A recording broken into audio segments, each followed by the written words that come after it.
fifths. Okay, if we take an F, we do the same kind of thing where we do, if this first one is on a space, the next space is going to be a third, the next space is going to be a fifth. Okay, if we're on a line, the next line is going to be a third, the next line is going to be a fifth.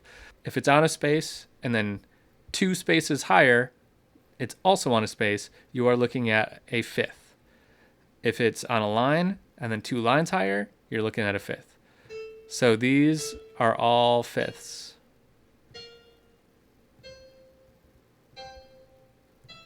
Oops. Those are fifths going up. So remember, space and a space with nothing in between, line and a line, nothing in between. It's a quick way to identify a fifth. A seventh. Identify seventh, same deal. We just go up one more. This is going to be a seventh because we have space, nothing, nothing, and space. Here we have line, nothing, nothing, and a line. It's another way to identify a seventh. Okay, so keep that in mind.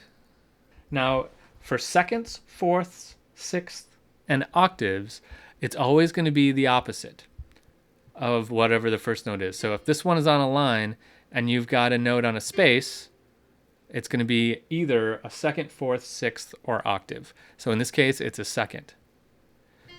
Here's one on where we have one note on a line or on a space, one note on a line. That's a fourth, and we could count up notes. So these ones are less useful, but still kind of useful.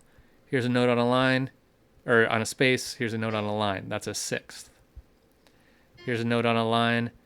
Or on a space. Here's a note on a line. That's an octave. So octaves are always going to be a wide gap where one is on a space and one is on a line, or opposite. So here's a line, here's a space, that's a second. Here's a line, here's a space, that's a fourth. Here's a line, here's a space, that's a sixth. Here's a line, oops. Here's a space, that's an octave. So they're going to be opposite for those 4.